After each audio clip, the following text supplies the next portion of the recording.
So hello friends, तो मैंने पिछली वीडियो में आपको बाइनरी ऑपरेशन और ग्रुप के बारे में बताया था। तो हमारा कुमाऊं यूनिवर्सिटी में जो बीएससी 5th सेम का सिलेबस है उसमें ग्रुप, सब ग्रुप, साइक्लिक ग्रुप और बहुत सारी चीज़ें हैं। तो पहले मैं सोच रही हूँ कि बाइनरी स्ट्रक्चर जब बता दिया है तो अलजेब्राइक स्ट्रक्चर भी बता दें।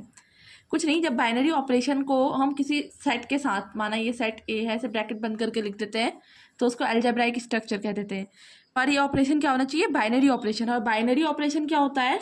क्लोज्ड होता है। बाइनरी ऑपरेशन क्या होता है? क्लोज्ड होता है। अगर इसको आप समझना चाहें, बाइनरी ऑपरेशन को हम क्लोज्ड कैसे कहते हैं, जैसे नेचुरल नंबर है, सेट को हमने बताया था, जब हम अच्छे से लिखें तो डबल लाइन करके लिखते हैं स्टैंडर्ड वे में। ठीक है, ये नेचुरल नंबर का सेट है। इसके अंदर हमने क्या बोला था कि एडिशन जो है एक बाइनरी ऑपरेशन है, क्योंकि किसी भी दो एलिमेंट को ऐड करो तो वो हमें सेट के अंदर ही मिलेंगे। लेकिन मल्टीप्लिकेशन में ऐसा नहीं है। अगर हम 3 - 2 करते हैं तो 1 आता है, लेकिन अगर हम 2 - 3 करते हैं तो -1 आ जाएगा, जो सेट को बिलोंग नहीं करेगा। तो n के लिए क्या है? प्लस। तो ये क्या हो गया? n+। जब हमने लिखा तो एक बाइनरी अलजेब्रिक स्ट्रक्चर हो गया, और प्लस क्या हो गया? बाइनरी ऑपरेशन नेचुरल नंबर के सेट के लिए। अब सेमी ग्रुप क्या होता है? एक अलजेब्राइक स्ट्रक्चर। अब हमारी यूनिवर्सिटी की प्रॉब्लम क्या है? वो ऐसे लिखती है कि A is a set and X belongs to A and star is an binary operation. तो सेमी ग्रुप दिखाने के लिए वो पहले दिखा देगी क्लोजर प्रॉपर्टी।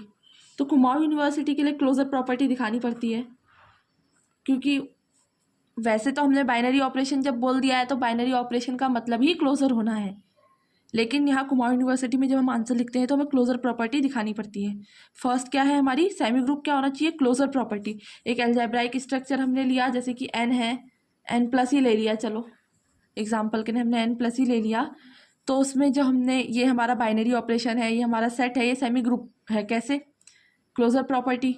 अगर हम दो एलिमेंट में एडिशन करेंगे तो आंसर एक नेचुरल नंबर ही आएगा, और कम एसोसिएटिविटी को भी फॉलो करना चाहिए। ये कौन सा लॉ है? एसोसिएटिविटी का। अब मैंने इसकी डेफिनेशन प्रॉपर इसलिए नहीं लिखी है क्योंकि इतना आता नहीं है सेमी ग्रुप के बारे में। ये सिर्फ मैं बताना चाह रही हूँ कि होता क्या है क्लोजर प्रॉपर्टी और एसोसिएटिविटी। अब एसोसिएटिविटी का मतलब क्या है? पहले 1 जोड़ लो, ऐसे कर लो, या फिर आप ऐसे कर लो, आंसर सेम आएगा, आंसर में कोई फ़र्क नहीं पड़ेगा, एसोसिएटिव है आंसर। तो सेमी ग्रुप क्या हो गया? क्लोजर प्रॉपर्टी फॉलो करता हो और एसोसिएटिव। और अगर किसी और यूनिवर्सिटी में लिखे तो हम ऐसा भी लिख सकते हैं कि अब algebraic structure which is following associativity law is called semi group. क्योंकि अलजेब्राइक स्ट्रक्चर में क्या है? बाइनरी ऑपरेशन, और बाइनरी ऑपरेशन क्या है? क्लोज्ड। ये मैंने बता दिया। मोनोइड, जब एक अलजेब्राइक स्ट्रक्चर, मैंने बता दिया है, क्लोजर तो आपको बताना ही पड़ेगा, क्लोजर है, और अगर अलजेब्राइक स्ट्रक्चर है तो क्लोजर तो होगा ही होगा। ठीक है, तो पहली प्रॉपर्टी आप क्या शो कर दे? क्लोजर है, और उसमें एक आइडेंटिटी एलिमेंट ई है, उस ग्रुप में आइडेंटिटी एलिमेंट ई है, such that E operate on X is equal to X and X operate on E. अब इसको हम कैसे देख सकते हैं? इसको हम देख सकते हैं पॉजिटिव इंटीजर। ठीक है, पॉजिटिव इंटीजर हम ऐसे ले लेते हैं। इसमें जब हम एडिशन करेंगे तो हमें आइडेंटिटी एलिमेंट क्या मिल जाएगा?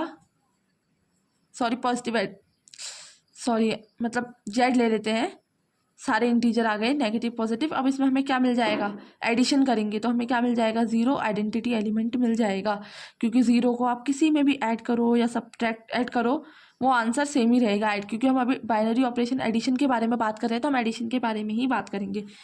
अब लास्ट जो हमारा, मैं शॉर्ट वीडियो बनाऊंगी क्योंकि टाइम की थोड़ी शॉर्टेज है, तो ग्रुप के बारे में बात कर लेते हैं। ग्रुप क्या होता है? एक ऐसा अलजेब्राइक स्ट्रक्चर, या फिर हम ऐसा बोल सकते हैं, a set G having a binary operation star on it is a group if first property वही क्लोजर प्रॉपर्टी। ठीक है, कि बाइनरी ऑपरेशन क्या है? क्लोजर है। दूसरा एसोसिएटिविटी की property, A binary operated on B operated on C. ठीक है, तो for all A B C belongs to G. Associativity की प्रॉपर्टी मैंने अभी ऊपर समझाई है। और हमारा क्या हो? आइडेंटिटी एलिमेंट हो एग्जिस्ट करता, E belongs to G such that A operate on E is equal to E operate on A is equal to A. मतलब ऑपरेशन करने के बाद भी हमारे पास ए ही आ जा रहा है तो आइडेंटिटी एलिमेंट होना चाहिए एक जी में। अगर हम मल्टीप्लिकेशन के रिस्पेक्ट में देखें, नेचुरल नंबर में तो 1 क्या होता है हमारा आइडेंटिटी एलिमेंट, मल्टीप्लिकेशन की रिस्पेक्ट में 1 हमारा आइडेंटिटी एलिमेंट हो जाएगा। और चौथी प्रॉपर्टी क्या है, for all A belongs to G there exist B belongs to G. हर ए जो जी को बिलोंग करता है, एक ऐसा बी बिलोंग करना चाहिए जी को, सच डैट कि जब हम ए और बी के बीच में जो बाइनरी ऑपरेशन हो रहा है वो बी और ए के बीच में हो तो हमें क्या मिल जाए, हमारा आइडेंटिटी एलिमेंट मिल जाए। तो here B is called inverse of the element A. यहाँ हम बी को क्या कहेंगे, इनवर्स ऑफ एलिमेंट ए, और किससे डिनोट करेंगे, ए इनवर्स से। ठीक है। और एग्जाम्पल क्या है हमारा ग्रुप का, इंटीजर में एडिशन। ठीक है, कैसे देखो, अब हम इसको एग्जाम्पल के साथ समझते हैं। कोई दो इंटीजर को हम ऐड करेंगे तो भी इंटीजर आएगा। कम्यूटेटिव प्रॉपर्टी, आगे पीछे ऐड करो, कैसे भी करो, कोई फ़र्क नहीं पड़ता है, आंसर सेम आएगा। और ये बोल रहा है आइडेंटिटी एलिमेंट ज़ीरो है, ज़ीरो को ऐड कर लो, किसी भी इंटीजर से ज़ीरो को ऐड करो, वही इंटीजर मिल जाएगा। अब इन्वर्स कैसे निकालते हैं, इन्वर्स को ये देखो, जैसे हमारे पास ए है, इंटीजर में ए बिलोंग कर रहा है तो माइनस ए भी इंटीजर में बिलोंग करेगा। अगर वो इंटीजर में बिलोंग कर रहा है, हमने बाइनरी ऑपरेशन क्या लिया है, एडिशन, क्या आ गया हमारे पास, ज़ीरो। ज़ीरो क्या है, आइडेंटिटी एलिमेंट है ग्रुप में, तो हमारा जेड प्लस जो है वो एक ग्रुप हो गया। अब एक अलग तरीके का ग्रुप होता है एबिलियन ग्रुप। क्या होता है एबिलियन ग्रुप, उसमें क्या होता है, ये सारी प्रॉपर्टी तो फॉलो होती ही है, क्लोजर की प्रॉपर्टी, एसोसिएटिविटी की प्रॉपर्टी, आइडेंटिटी एलिमेंट की प्रॉपर्टी और इन्वर्स की प्रॉपर्टी। एक एक्स्ट्रा प्रॉपर्टी जो आ जाती है वो होती है कम्यूटेटिविटी की प्रॉपर्टी, यानी कि A operate B is equal to B operate A. मतलब हम पहले ए को लें या बी को लें, कोई फ़र्क नहीं पड़ेगा। अगर हमारा जो सेट है वो कम्यूटेटिव भी है बाइनरी ऑपरेशन के रिस्पेक्ट में, तो वो क्या हो जाता है, अबिलियन ग्रुप। अब एडिशन के रिस्पेक्ट में अबिलियन ग्रुप जेड हो सकता है कि नहीं, ये तो आप सब बताएंगे मुझे कमेंट में, लेकिन अभी मैं आपको आंसर, तो एडिशन के रिस्पेक्ट में इंटीजर जो है, इंटीजर का जो सेट है वो क्या होता है, कम्यूटेटिव भी होता है, तो ये क्या हो जाएगा, एक अबिलियन ग्रुप। अबिलियन ग्रुप थोड़ा मैशी हो गया होगा तो आप लोग क्या कीजिएगा, वॉइस को सुन के नोट्स बना सकते हैं। अगर किसी को समझ आ रहा हो, मैं वॉइस क्लियर होगी तो आप मेरी वॉइस को सुन के नोट्स बना सकते हैं। वैसे हमारे जो यूनिवर्सिटी है, कुमार यूनिवर्सिटी, इसमें सेमी ग्रुप के बारे में मतलब आपको पता होना चाहिए क्या होता है। मोनोहाइट तो मैंने सुना नहीं है, बट मैंने आपको बता दिया, मुझे पता था तो। और ग्रुप पूछते हैं, ग्रुप की डेफिनेशन मैंने पहले प्रॉपर लिखी थी, थोड़ा इसमें गड़बड़ हो गई, तो आप पहले जो मैंने प्रॉपर डेफिनेशन के साथ लिखा है उसको नोट कर लीजिएगा। ग्रुप की ऊपर से आप क्या लिख सकते हैं, अ सेट जी या फिर a set G with binary operation star is called a group if it follows the given if it follows the given laws और it follows the given conditions. ठीक है। अब एक आखिरी बात जो मैं बताना चाह रही हूँ, इस वीडियो को फिर एंड करते हैं। नेक्स्ट वीडियो में अगर हो पाया तो मैं नेक्स्ट वीडियो जल्दी लाऊंगी। Order of a group, number of elements of group, जो ऑर्डर है किसी ग्रुप का वो क्या होता है कि उस ग्रुप में कितने एलिमेंट है। अगर हम किसी ग्रुप में पाँच नंबर रख लिए, 5 एलिमेंट है, तो उसका ऑर्डर क्या हो जाएगा, 5।